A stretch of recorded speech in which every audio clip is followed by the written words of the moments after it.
The afternoon sun poured through the tall glass windows of the Grand Riverview Hotel, casting long golden rectangles across the polished marble floor. The lobby buzzed with that quiet kind of luxury, soft classical music from hidden speakers, the gentle clink of teacups from the lounge, and the low murmur of guests checking in or heading out for the day. It was the kind of place where everything seemed to move slowly, deliberately, as if time itself respected the price of the rooms. In the middle of all this calm, a 10-year-old boy sat alone on a plush velvet bench near the grand piano. He wasn't causing any trouble. He wasn't running or shouting or even fidgeting too much. He just sat there, back straight, hands folded in his lap, eyes fixed on the ornate chandelier hanging from the ceiling. His name was Malik, and he'd just checked in with his grandmother about an hour ago. They were in town for a big family reunion, cousins from 3 states, aunts who hadn't seen each other in years, and a backyard barbecue planned for Sunday that his grandma had been talking about all week. Malik's clothes were clean and neat, a light blue button-down shirt, dark slacks, and his favorite pair of black sneakers that still had that new shoe shine. His backpack, small and navy blue, rested at his feet. Inside it was his copy of The Crossover by Kwame Alexander, a water bottle, and a peanut butter sandwich his grandma had packed, just in case. She'd gone up to their room to lie down for a bit. The drive from Birmingham had been long, and she'd been tired even before they left. "You stay right here in the lobby," she'd said, patting his shoulder. "Don't wander. I'll be down in 20 minutes and then we'll get some lemonade." So Malik waited. He watched people come and go. Businessmen with rolling suitcases, couples holding hands, a little girl chasing bubbles from the fountain near the entrance. He didn't feel out of place. Not at first. He'd stayed in nice hotels before. His mom took him on trips sometimes when she had work conferences, and he knew how to act in places like this. Quiet voice, respectful eyes. No touching things that weren't yours. But someone else was watching him too. From behind the front desk, Derek Holloway kept glancing over. He was the hotel's general manager, mid-40s, crisp white shirt, silver name tag pinned just so. He'd worked in hospitality for over 20 years, and he prided himself on maintaining standards. To Derek, that meant order, predictability, and a certain kind of guest. He liked things neat, quiet, and above all, familiar. And right now, the sight of a black boy sitting alone in the lobby, no adult in sight, no luggage nearby, didn't fit his idea of familiar. He told himself he was just being cautious. Security had been tight lately. There'd been a few incidents in the city, teenagers hanging around luxury lobbies pretending to be guests, then stealing from unattended bags. Derek had read the reports. He'd even sent a memo to staff last month. Be vigilant. Trust your instincts. His instincts were tingling now. He straightened his tie, smoothed his hair, and walked out from behind the desk with purpose. His shoes clicked sharply against the marble, drawing a few glances. When he stopped in front of Malik, he didn't smile. He crossed his arms and looked down, his expression tight. "Hey," he said, voice low but firm. "What are you doing here?" Malik looked up, startled but not scared. He'd been raised to answer adults politely, even when they seemed stern. "Waiting for my grandma," he said clearly. "We just checked in. Room 412. Derek's eyes narrowed slightly. "Room 412. You sure about that?" "Yes, sir. Where's your key card?" Malik pointed to the elevator bank. "She has it." She went up to rest. Derek glanced toward the elevators, then back at the boy. He didn't see any luggage. No adult nearby. The boy looked. Fine, sure. But something about it felt off to him. Maybe it was the way the kid was sitting so still. Or maybe it was just that he didn't look like the usual guest at the Grand Riverview, most of whom were white, well-dressed, and moved through the space like they owned it. "Do you have any ID?" Derek asked, though he knew a 10-year-old wouldn't. Malik shook his head. "No, sir. But my grandma's name is Mrs. Thompson. She booked the room." Derek didn't react. He pulled out a small radio from his belt. "Carlos, come to the lobby." Near the piano. A minute later, a tall bellhop in a red vest approached. He looked uneasy when he saw Malik sitting there. "You called, Mr. Holloway?" "This young man says he's staying here, but he can't verify his room," Derek said as if Malik wasn't even there. "I need you to escort him out." Malik's eyes widened. "Wait, what?" "I am staying here. My grandma's upstairs." Derek held up a hand. Until we can confirm your reservation, I can't allow unverified minors in the lobby. It's hotel policy. That's not fair, Malik said, his voice rising just a little. I didn't do anything wrong. Keep your voice down, Derek snapped, glancing around. A few guests had stopped to watch. One woman whispered something to her husband. Derek hated scenes. He wanted this handled quickly, quietly. Carlos hesitated. He'd seen Malik come in with an older woman earlier. He remembered her. Kind eyes, silver hair, carrying a floral suitcase. Mr. Holloway, I think he's telling the truth. I saw him check in. That's not your call, Derek cut in, his tone sharp. Just do your job. Carlos swallowed hard. He looked at Malik, his expression apologetic. Come on, buddy, he said gently. Let's step outside for a minute. Malik stood up slowly, his face burning. He grabbed his backpack, clutching it to his chest like a shield. He didn't cry, he was too proud for that. But his throat felt tight and his hands were shaking. As Carlos guided him toward the revolving doors, he kept looking back, hoping to see his grandma coming down the elevator. But the hallway stayed empty. Outside, the Atlanta heat hit him like a wall. The street noise, honking cars, distant sirens, people laughing on the sidewalk suddenly felt overwhelming. Carlos stopped just beyond the awning, shifting from foot to foot. I'm really sorry, man, he said quietly. I tried. It's not your fault, Malik mumbled, staring at the ground. He sat on the edge of a planter, hugging his backpack. His mind raced. Should he call his mom? But he didn't have his phone. His grandma kept it to limit screen time. Should he go back in? But the manager looked like he'd call security if he tried, so he waited, and waited. Inside the hotel, Derek watched from the window, arms still crossed. He told himself he'd done the right thing. Better safe than sorry. If the boy really was a guest, his grandmother would come down soon and clear it up. No harm done. But as minutes ticked by, a tiny knot of doubt began to form in his stomach. The boy hadn't argued. He hadn't cursed or acted out. He just sat there, like any well-behaved kid would. Still, Derek pushed the thought away. He had a reputation to uphold, standards to maintain. Meanwhile, Malik sat on that planter, watching pigeons peck at crumbs near the curb. He thought about the book in his bag, about the lemonade he and his grandma were supposed to share, about how excited he'd been to see his cousins this weekend. Now all he felt was small, invisible, like he didn't belong anywhere. He didn't know it yet, but his mother was already on her way. She'd wrapped up her conference early, something about a scheduling conflict, and decided to surprise them by arriving a day ahead. She'd texted her mom but got no reply. Probably napping, she thought. So she drove straight to the hotel, humming along to the radio, imagining the look on Malik's face when he saw her. But when she pulled up to the Grand Riverview, she didn't see her son in the lobby through the glass doors. Instead, she saw him sitting alone outside, head down, shoulders slumped in a way she'd never seen before. Her foot came off the gas. She parked quickly, grabbed her purse, and walked toward him, her heels clicking on the pavement. Hey, baby, she said softly as she got closer. Malik looked up. His eyes filled instantly, but he blinked fast, trying to hold it together. Mom? She knelt in front of him, ignoring the dirty sidewalk. What happened? Where's Grandma? He took a shaky breath. She's upstairs. I was waiting for her in the lobby, and the manager said I had to leave. He said I didn't belong. Her expression didn't change, not at first. But something shifted in her eyes. A quiet kind of fire. The kind that doesn't roar but burns steady and deep. She stood up slowly, helping him to his feet. Show me exactly where you were sitting. He pointed through the glass doors. She followed his gaze, her jaw tightening just slightly. Then she turned back to him, her voice calm but firm. Wait here with the car. I'll be right back. Malik nodded, too tired to argue. He watched as his mother smoothed her blazer, squared her shoulders, and walked toward the hotel entrance, not with anger, but with a kind of quiet certainty that made even the doorman step aside without a word. Inside, the lobby was still peaceful. The piano played. Guests sipped tea. No one seemed to notice the storm about to walk through the doors. But Derek saw her the moment she entered. He didn't know who she was yet, but he could tell, by the way she moved, by the set of her shoulders, by the calm intensity in her eyes, that this wasn't going to be easy.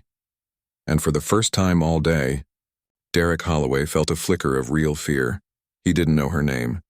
He didn't know her title. He didn't know that she'd spent the last 15 years fighting cases just like this. Cases where people were judged not by their actions, but by the color of their skin. All he knew was that the woman walking toward him looked like someone who wouldn't back down. And she was coming straight for him. The lobby air felt heavier now, thick with the kind of silence that comes right before a storm. The woman walked with purpose, not fast, not slow, just steady, like she knew exactly where she was going and why. Her heels didn't click loudly, but each step seemed to echo anyway, cutting through the soft hum of the hotel's usual calm. She wore a navy blazer over a cream blouse, her hair pulled back neatly, and though her face was calm, her eyes held something sharp, something that made Derek's stomach tighten as he stood near the front desk. Pretending to review a clipboard, he told himself to stay composed. Maybe she was just another guest with a complaint. Lost luggage, noisy neighbors, room not cleaned. Those he could handle. He'd dealt with angry travelers before. But something about the way she moved, the way her gaze locked onto him like a compass finding true north, told him this wasn't going to be routine. She stopped a few feet away. Didn't smile. Didn't frown. Just looked at him, waiting. "Can I help you?" Derek asked, forcing his voice to sound neutral, professional. "I'm looking for the manager who just threw my 10-year-old son out of this hotel," she said. Her voice was low, clear and steady. No shouting, no drama, just facts laid out like tiles on a floor. Derek blinked. "Your son?" "Yes." She didn't raise her voice, but the word carried weight. "The boy you accused of loitering. The one you had escorted out like he was a criminal. He's sitting outside right now, confused and humiliated, because you decided he didn't belong here." A few guests nearby paused their conversations. A woman lowered her teacup. A man pretending to read a newspaper glanced over the top of it. Derek felt the heat rise in his neck. "I was just following protocol," he said quickly, shifting his weight. "We had an unaccompanied minor in the lobby. No adult present, no verification. For security reasons, we asked him to wait outside until we could confirm his reservation. He told you his room number," she said evenly. "He told you his grandmother's name. He was sitting quietly minding his own business. And yet you chose to treat him like a threat instead of a guest." Derek opened his mouth to respond, but nothing came out right away. He glanced at Carlos, who was standing near the luggage cart, eyes down. He wanted to say, he looked suspicious, but even in his own head the words sounded weak, dangerous even. So he tried a different angle. "Ma'am, I understand this is upsetting, but we have to be cautious. There have been incidents involving 10-year-old boys reading books in hotel lobbies," she interrupted, her voice still calm but now edged with something colder. "Or incidents involving black children who don't fit your idea of what a guest should look like." Derek flinched. Not because she shouted, it was the quiet precision of her words that stung. He hadn't said anything about race. He told himself he was just being careful. But now, standing under her gaze, he couldn't ignore the truth sitting right there in the room like an uninvited guest. "I didn't," he started. "You didn't what?" she asked. "You didn't see a child. You saw a problem. You saw someone who made you uncomfortable, so you removed him instead of helping him. That's not security. That's bias." A man at the lounge table stood up slightly, phone in hand. Not recording, yet, but clearly paying attention. Derek's throat went dry. He'd handled complaints before, but never like this. Never with this kind of quiet, unshakable certainty coming from the other side. "Look," he said, lowering his voice, stepping closer as if to keep things private. "I can make this right. If your son is indeed a guest, we'll welcome him back with an apology. Maybe even offer a complimentary dessert or—" "I don't want dessert," she said, cutting him off. "I want accountability. I want to know why my child was treated like an intruder in a place we paid to stay. And I want to know what you're going to do so this doesn't happen to another family." Derek swallowed. He glanced toward the back office, hoping anyone would come out and take over. But the assistant manager was on break and the front desk clerk was pretending to be very busy with a computer screen. "I can get my supervisor on the phone," he offered weakly. "No," she said. "You're the manager on duty. You made the call. You'll answer for it." Just then, the elevator dinged. An older woman stepped out, silver hair, floral dress, eyes wide with worry. She spotted Malik's mother immediately and hurried over, her slippers slapping softly against the marble. "Baby, what's going on?" she asked, breathless. I woke up and Malik wasn't in the room. I called down and they said she stopped when she saw Derek. Her face changed. Not angry, just deeply sad. You're the one who sent him out? Derek nodded stiffly. Ma'am, I apologize if there was a misunderstanding. A misunderstanding? Malik's mother said, turning to her mom. He told them our room number. He told them your name. They didn't check the system. They just assumed the worst. The grandmother's eyes filled, but she held her chin high. She turned to Derek. I've stayed in hotels all over this country, from New York to San Francisco. Never once has someone looked at my grandson and thought he was a threat just for sitting still. Derek opened his mouth, but no words came. What could he say? That he'd been protecting the property? That he'd trusted his gut? Those excuses sounded hollow even to him now. Malik's mother turned back to him. Do you have children? The question caught him off guard. Yes, he said slowly. A daughter. She's 12. Imagine, she said, her voice softening just a little, if someone treated her like she didn't belong, just because of how she looked, just because she was alone for 5 minutes in a public space. How would that feel? Derek didn't answer. He thought of his daughter, bright, polite, always carrying a sketchbook. He'd never want her to feel small, unwelcome, unsafe. The thought twisted in his chest like a key turning the wrong way. I didn't mean to. He started, then trailed off. What hadn't he meant to do? Humiliate a child? Scare a family? Enforce a rule that only applied to some people and not others? He looked past them out the glass doors. Malik was still sitting on the planter, head down, kicking at a pebble with his sneaker. The sight made Derek's stomach sink. I'll bring him back in, he said quickly. Right now. No questions asked. And I'll personally escort you both to your room. That's not enough, Malik's mother said gently but firmly. This isn't just about letting him back inside. It's about why he was asked to leave in the first place, and whether your staff is trained to see people or just stereotypes. Before Derek could respond, the front desk phone rang. The clerk answered, listened for a moment, then turned pale. Mr. Holloway. It's corporate. They saw something online. Derek's blood ran cold. What online? The clerk hesitated, then turned the monitor slightly. On the screen was a local news alert. Video surfaces of black boy removed from Grand Riverview Hotel lobby. Below it, a short clip, grainy, shot from a phone, showed Carlos gently guiding Malik toward the door while Derek stood with his arms crossed. Looking stern, Derek hadn't even noticed the guest who filmed it. His hands started to shake. This wasn't just a complaint anymore. This was going public. Malik's mother didn't gloat. She didn't smirk.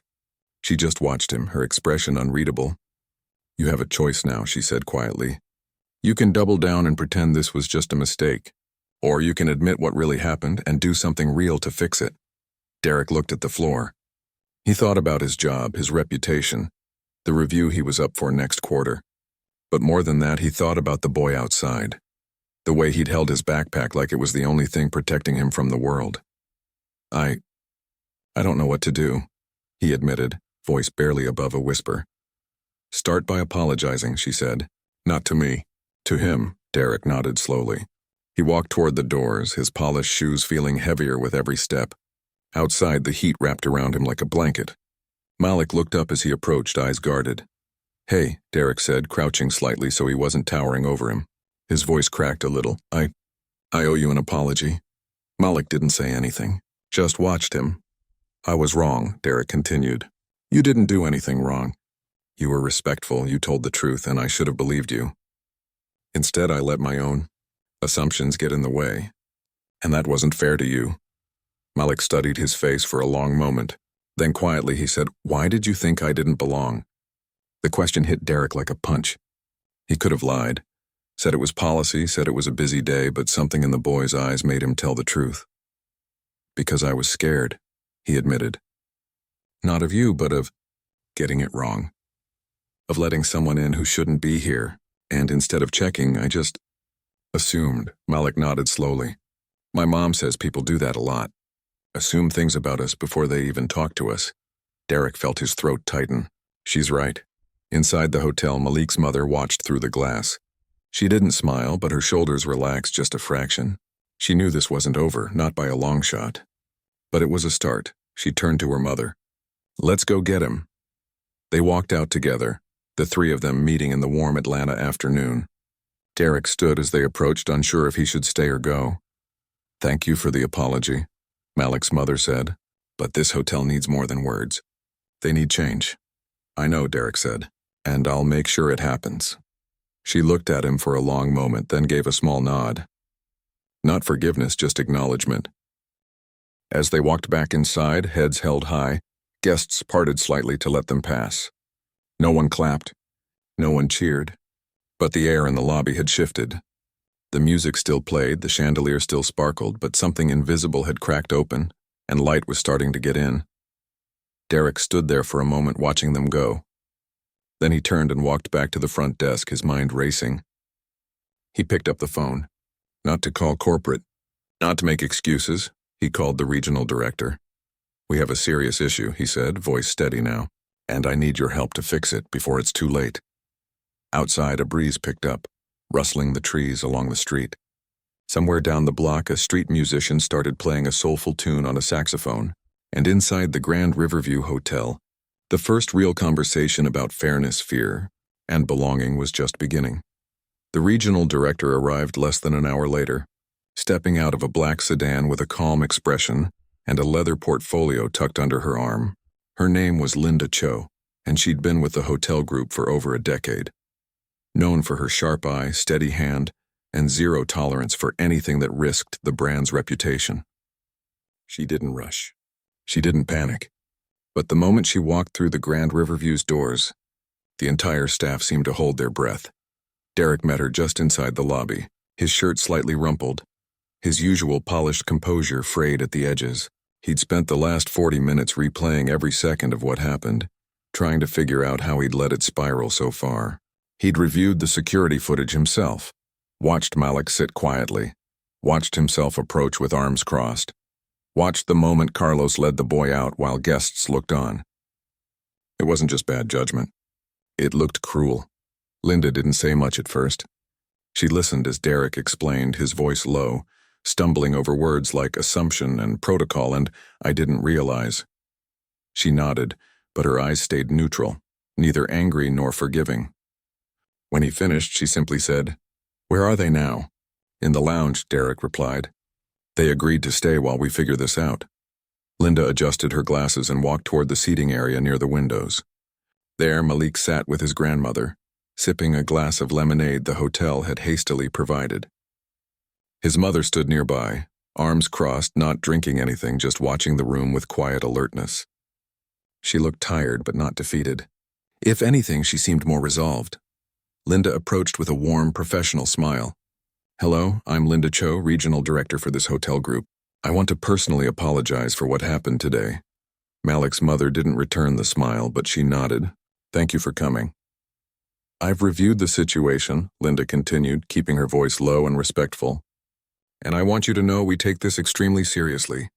What occurred was unacceptable, not just as a breach of policy, but as a failure of basic human decency." Malik's grandmother reached over and gently squeezed her grandson's hand. He looked up at Linda, eyes cautious but curious. "Can I ask," Malik's mother said, "what your standard procedure is when a guest reports discrimination?" Linda didn't flinch. "We investigate immediately. We speak with all parties involved. We review footage if available. And if wrongdoing is confirmed, we take corrective action, which can include retraining, suspension, or termination, depending on severity and history. Has Mr. Holloway had complaints like this before?" Linda hesitated just for a second, but it was enough. "There have been concerns raised in past guest feedback. Nothing formally documented as racial bias, but comments about cold demeanor or unwelcoming attitude toward certain guests." Malik's mother nodded slowly. "So this wasn't the first time?" "No," Linda admitted. "But today crossed a line, and we're not going to ignore it." She turned slightly and signaled to a staff member who brought over a sealed envelope. "As a gesture of our sincere regret, we'd like to offer you a full refund for your stay, plus a complimentary suite upgrade for the remainder of your visit. We'd also like to cover your meals for the weekend." Malik's mother looked at the envelope but didn't take it. "Money doesn't fix what happened to my son. He's 10 years old. He was made to feel like he was a problem just for existing in a space he had every right to be in." "I understand," Linda said. And I'm not offering this to fix it. I'm offering it because it's the least we can do while we work on what truly matters. And what's that? Real change, Linda said. Not just for you, but for every family who walks through these doors. Malik's mother studied her for a long moment. She could tell Linda wasn't just reciting corporate lines. There was sincerity in her posture, in the way she kept her hands open, not defensive. Still, words were easy. Actions were harder. Then let me be clear about what real change looks like to me, she said. First, mandatory anti-bias training for every employee, front desk, housekeeping, security, management. Not a one-hour webinar. Real in-person sessions led by qualified professionals who understand systemic racism, not just be nice to everyone platitudes. Linda nodded. Agreed. Second, Malik's mother continued, a formal review of Mr. Holloway's conduct, not just today, but his entire record. If there's a pattern, it needs to be addressed, not swept under the rug. Already underway, Linda said. HR is pulling his file as we speak. Third, she said, voice steady, a public acknowledgement from the hotel. Not a vague, we're sorry if anyone was offended statement. A clear apology that names what happened. A black child was wrongfully removed based on racial bias. And a commitment to do better. Linda took a breath. Public statements were risky. Lawyers usually advised against specifics. But she knew, deep in her gut, that this wasn't the time for legal loopholes. This was the time for courage. We'll issue a statement by tomorrow morning, she said, and we'll share it on all our platforms. Malik's mother finally relaxed her arms. And one more thing. Of course, my son loves to read. He wants to be a writer one day. This hotel has a beautiful library lounge, empty most of the time. What if you turned it into a space for kids? A reading nook with books by diverse authors? Maybe even host monthly story hours for local children? Something that says you belong here, not just with words but with action. Linda's eyes softened. That's actually a wonderful idea. Then do it, Malik's mother said, and name it after kids like him, the ones who've been told they don't fit. Silence settled between them, but it wasn't tense anymore. It felt like the quiet after a storm, cleansing, full of possibility. Just then, Malik spoke up so softly they almost missed it. Can I ask something? Linda turned to him with a gentle smile. Of course, sweetheart. Will the manager get in trouble? Linda glanced at Derek, who stood a few feet away, watching the exchange with a mix of shame and hope. He made a serious mistake, she said carefully, and there will be consequences. But part of fixing it is giving people a chance to learn, if they're willing. Malik nodded, then looked down at his lemonade. I just didn't want him to think all black kids are bad. The words hung in the air, simple and heartbreaking. Linda's eyes glistened. Even Derek from across the room looked away, his jaw tight. Malik's mother put a hand on his shoulder. You don't have to carry that worry, baby. That's not your job. Back at the front desk, a young woman in a Navy uniform quietly pulled out her phone. She'd been working at the hotel for 6 months, always feeling like she had to be twice as polite, twice as perfect, just to be seen as professional. She'd watched the whole thing unfold from behind the counter, seen the fear in Malik's eyes, the quiet strength in his mother's stance. Now, with trembling fingers, she opened her notes app and began typing. Today, someone stood up not just for her son, but for all of us who've been made to feel out of place. She didn't post it yet, but she would. Meanwhile, a guest at the far end of the lounge lowered her phone. She'd been recording. Not the confrontation, but the aftermath. The apology, the conversation, the moment Malik asked if the manager would get in trouble. She wasn't trying to go viral. She just wanted proof that good people still fight for what's right. Later that night, she'd upload a short clip with the caption, "This is what accountability looks like." Within hours, it would be shared thousands of times, not for outrage, but for hope. Derek finally walked over, stopping a respectful distance away. He didn't interrupt.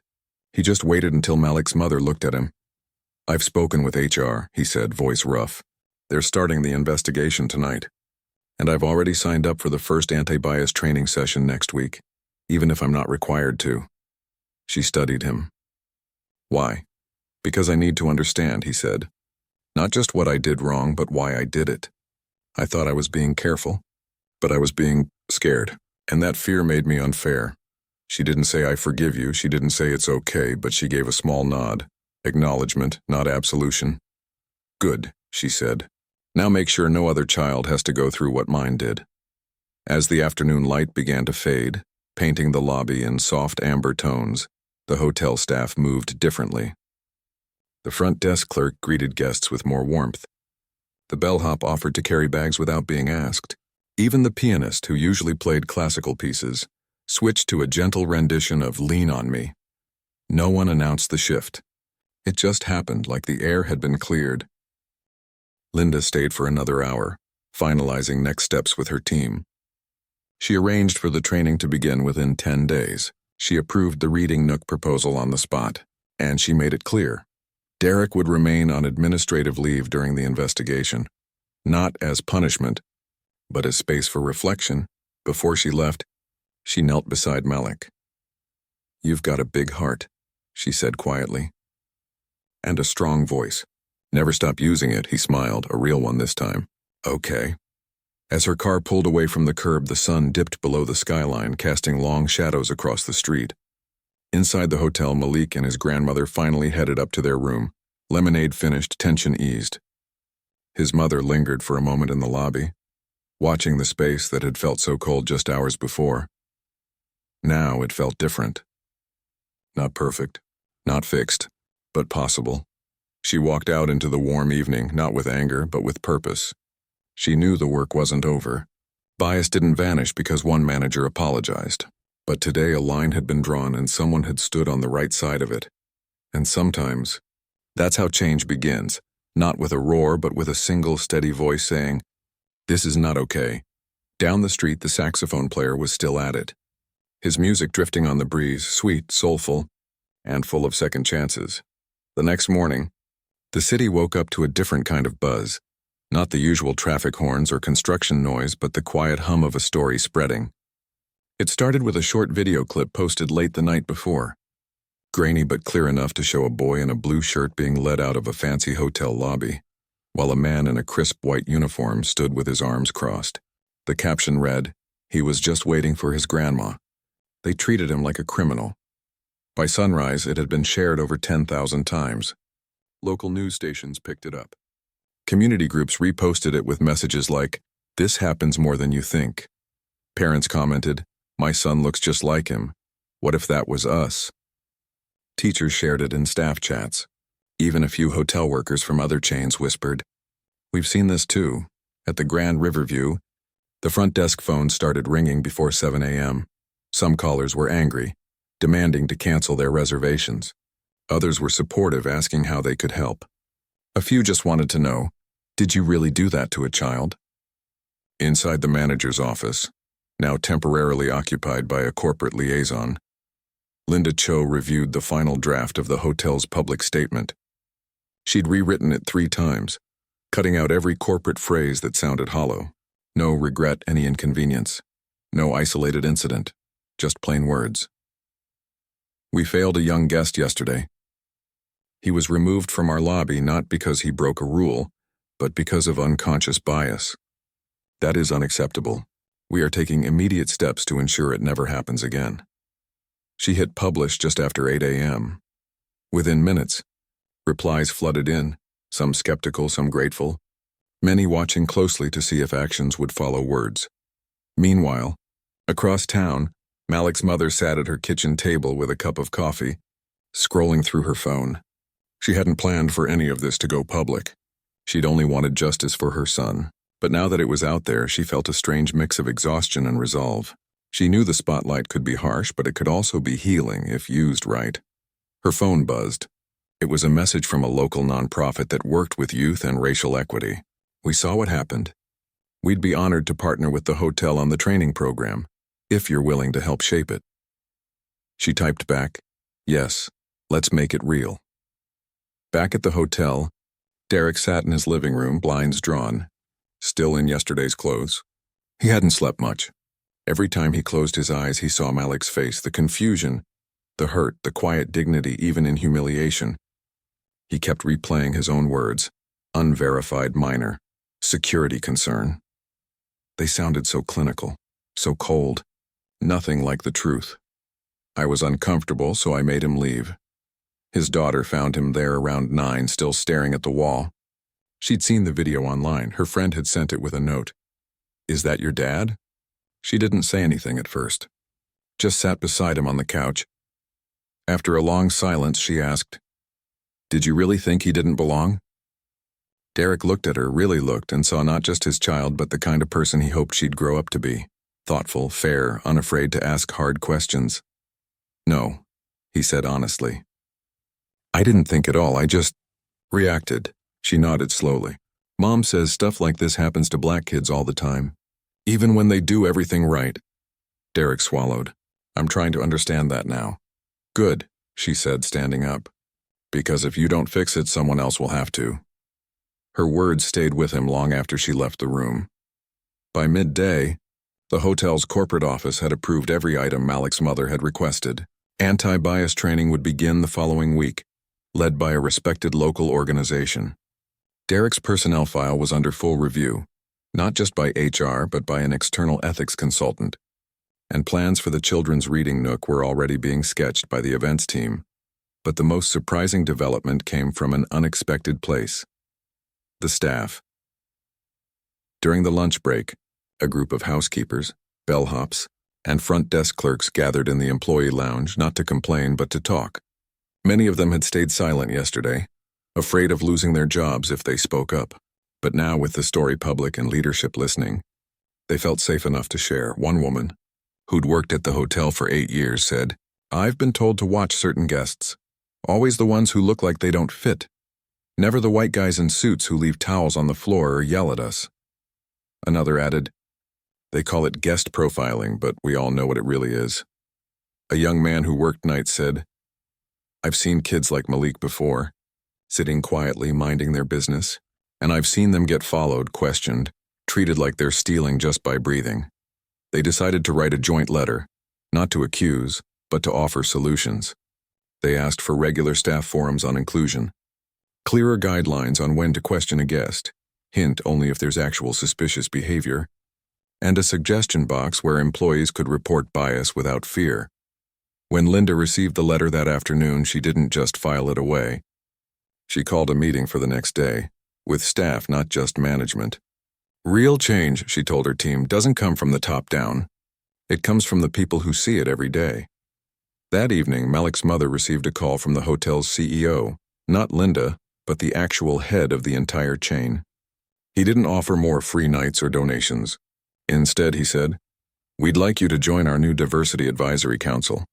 Not as a guest speaker, as a decision maker. Help us rewrite our policies so no family goes through this again." She agreed, but only if the council included frontline staff, not just executives. "Absolutely," he said. "You're right. They're the ones who live it."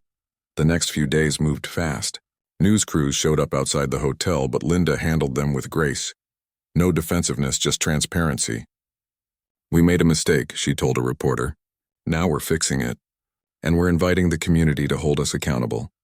Inside, the mood shifted. Guests noticed it. The staff seemed more present, more human. The pianist played more joyful tunes. The front desk clerks made eye contact and smiled, not the practiced plastic kind, but real ones. Malik and his grandmother stayed through the weekend as planned. On Sunday, they went to the family barbecue, where cousins hugged Malik extra tight and uncles told him, "You stood tall, son." He didn't talk much about what happened, but when his little cousin asked why he looked sad sometimes, he just said, "Some people don't see you until you make them look." Back at the hotel Sunday night, Malik's mother returned to check on the reading nook plans. She found the events coordinator and 2 housekeepers rearranging furniture in the quiet library corner. They'd already ordered books: Last Stop on Market Street, Hair Love, Brown Boy Joy, The Undefeated, all stories that reflected kids who rarely saw themselves in fancy hotel lobbies. "We're calling it the Welcome Corner," the coordinator said, smiling. "After what you said about making kids feel like they belong." Malik's mother ran her hand over the soft armchair they'd placed by the window. "He'll love this." Just then her phone buzzed. It was a message from Derek. She almost didn't open it, but curiosity won out. "I don't expect forgiveness, but I wanted you to know I enrolled in a community workshop on racial equity. Starts next week. I'm listening. I'm learning. Thank you for not letting me look away. She read it twice. Then she typed back one word. Good. Not okay. Not, I forgive you. Just good. As in, this is the right path. Keep walking. Later that night, as she drove home, she passed a bus stop where a black teenager sat with a backpack waiting. She slowed for a second just to make sure he was safe, then kept going. But the thought stayed with her. How many times has he been told he doesn't belong? How many times has he been watched, questioned, doubted just for existing? She knew this wasn't just about one hotel. It was about a world that still treats some children as suspects and others as guests. But today, in one small corner of Atlanta, a line had been drawn and crossed in the right direction. The next morning, the hotel posted photos of the nearly finished welcome corner on their social media. The caption read, "Built. For every child who's ever been told they don't fit, you belong here." The post got thousands of likes. But more importantly, a local school teacher commented, "Can we bring our students for a field trip?" Linda replied within the hour, "Yes, and we'll provide lunch." Change, it turned out, didn't always come with sirens and protests. Sometimes it arrived quietly, in a mother's steady voice, a boy's honest question, a manager's willingness to admit he was wrong, and a hotel that chose to do better. And in that doing better, they gave others permission to hope. 6 weeks had passed since that hot afternoon in the hotel lobby, and the Grand Riverview didn't feel like the same place anymore. It wasn't just the new bookshelf. In the corner, filled with colorful covers and stories about kids who looked like Malik, it was the way people moved through the space, slower, kinder, like they finally remembered that a hotel wasn't just marble and chandeliers. It was made of people. Malik and his mother returned on a quiet Saturday morning, not for a stay, but for a special event. The welcome corner was officially opening, and they'd been invited as guests of honor.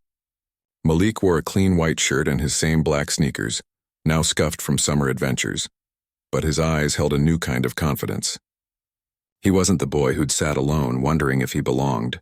He was the boy who'd helped make sure others wouldn't have to wonder.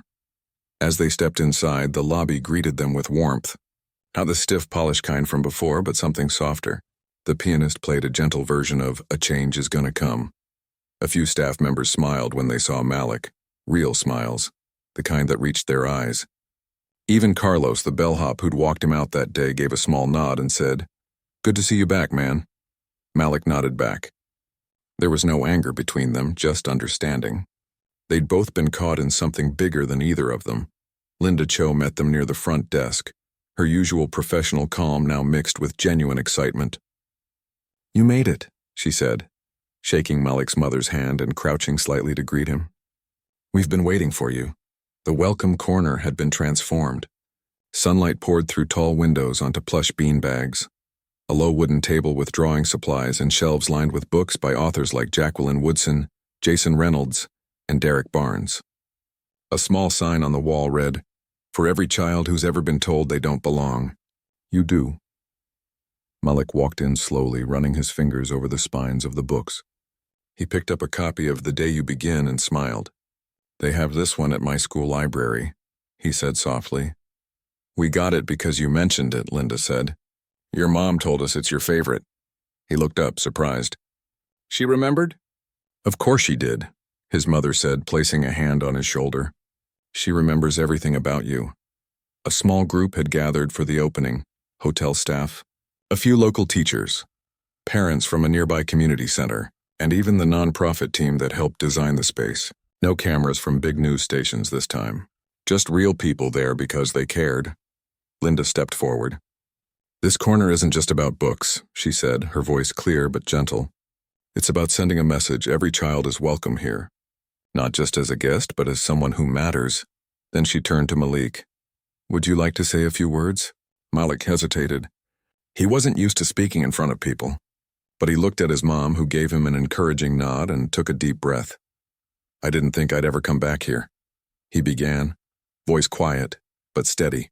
"That day, I felt like I did something wrong just for sitting down. But I didn't, and I don't want other kids to feel like that." He paused, then added, If you have a place where kids can read and feel safe, maybe they won't feel so small. No one clapped right away. They just let his words settle like seeds in good soil. Then slowly the room filled with quiet applause. Not loud, but full of respect. After the ceremony, Malik explored the space while his mother talked with Linda and the nonprofit leaders. They were finalizing plans for monthly story hours, where local authors and community members would read to kids from the neighborhood, many of whom had never stepped foot in a hotel like this. We're also starting a scholarship fund, Linda explained, to help kids from under-resourced schools attend writing camps or buy books. Your idea sparked all of this. Malik's mother smiled. I'm glad it's more than just an apology. It's action. It has to be, Linda said. Otherwise, it's just noise. Meanwhile, across town, Derek sat in a folding chair in a community center basement, surrounded by a dozen other adults, teachers, nurses, small business owners, all there for the same reason, to learn. The workshop was called Seeing Beyond Assumptions, and tonight's session was about how bias shows up in everyday decisions, like who you trust, who you question, who you let sit in your lobby. The facilitator, a soft-spoken woman with kind eyes, asked the group, "When was the last time you assumed something about someone based on how they looked and got it wrong?" Derek raised his hand after a long silence. He didn't give details, didn't name the hotel or the boy, but he said, "I thought I was protecting my workplace, but really I was protecting my own comfort. And I hurt a child because of it. No one judged him. No one called him a racist. They just listened." And when he finished, the woman said, "Thank you for naming it." That's where healing starts. He left that night with pages of notes and a heavy heart, but also a strange sense of relief. For the first time in years, he wasn't pretending he had all the answers. He was finally asking the right questions. Back at the hotel, Malik's mother received a letter in the mail the next week. It came from the CEO of the entire hotel group, not an email, not a press release, but a handwritten note on thick cream paper. It thanked her for her courage, confirmed that Derek's employment had ended after a full review uncovered a pattern of biased behavior toward guests of color, and outlined new company-wide policies. Mandatory bias training for all managers, anonymous guest feedback systems, and a commitment to hire more diverse leadership. At the bottom, in neat script, it read, "You didn't just change one hotel, you changed how we see our responsibility to the world." She tucked the letter into her desk drawer, not to keep as a trophy, but as a reminder that speaking up matters. A few days later, Malik stood in front of his fifth-grade class during morning sharing time. His teacher had encouraged students to talk about something important that happened over the summer. Most kids talked about vacations or new bikes. Malik took a deep breath and told his story, simply, honestly, without anger. "I was treated like I didn't belong," he said, "just because of how I looked. But my mom stood up for me, and now there's a special place in that hotel just for kids like me." After class, 3 of his classmates came up to him. One said, "My cousin got stopped by security at the mall last week. He didn't do anything either." Another added, "I didn't know stuff like that still happened." Malik just nodded. "It does, but we can say something." His teacher later wrote in her journal, "Today, a 10-year-old taught my class more about justice than any textbook ever could." As the weeks turned into months, the Welcome Corner became more than a reading nook. It became a gathering place. Kids from the neighborhood came after school. Local authors hosted writing workshops. Even hotel guests, families from out of town, would bring their children to read together, creating quiet moments of connection across different worlds. One rainy afternoon, Malik and his mother visited again. They found a little girl curled up in the beanbag reading Hair Love out loud to her stuffed bunny. She looked up and smiled. "This is my favorite spot," she said shyly. Malik grinned. "Mine too." They sat together in comfortable silence, listening to the rain tap against the windows. Outside, the city kept moving, cars honking, people rushing. But in that corner, time slowed down. It felt safe. It felt like home. Later, as they walked out, Malik's mother asked, "Do you think things are really changing?" He thought for a moment. "Not everywhere. But here, yeah. And if it can happen here, maybe it can happen other places too." She squeezed his hand. That's how it starts, and it was true. The story of that one afternoon, the boy, the manager, the mother who wouldn't look away, had rippled outward in ways no one could have predicted. It became a case study in hospitality schools. It inspired other hotels to review their own practices. It reminded people that fairness isn't just a policy, it's a daily choice. Most importantly, it gave Malik back his voice. Not as a victim, but as someone who helped build something better. On their drive home, the radio played a song about hope and second chances. Malik rolled down the window, letting the cool evening air rush in. He didn't look back at the hotel as they pulled away. He didn't need to. He knew he belonged, not because someone finally let him in, but because he'd helped make the door wider for everyone who came after him. And in a world that often tells certain children they're too much or not enough, that was the most powerful thing of all.